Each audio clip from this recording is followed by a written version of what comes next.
o'tgan yili 25-yil davomida mana shunaqa o'z boshimchalik bilan o'zlashtirilgan yerlarni ko'rib chiqish va ularga amnistiya berish. 25-yilga mo'ljallangan.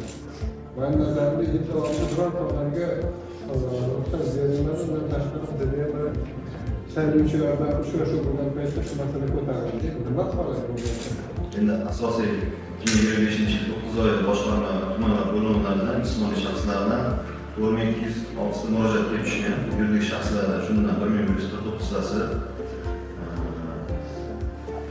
kelib tushgan 5355 ta murojaatdan 4200 tasi 272 tasi yozma murojaat tushgan, 2822 tasi elektron tarzda yuborilgan.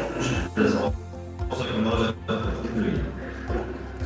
Endi bundan tashqari programma shu qiladigan hammasi to'g'ri hammasi shu chiqimlar qaytib testatsiyalar hammasi shahar bo'lardi.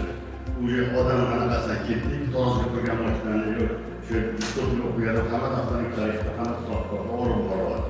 Buni natijasida mana oldingi hafta dushanba kuni hayotni boshida butun respublikada nelarni tegishli bizga prokuror o'rinbosarlar, bo'lim boshliqlari hokimiyatdan Toshkent tajribasini o'rganish.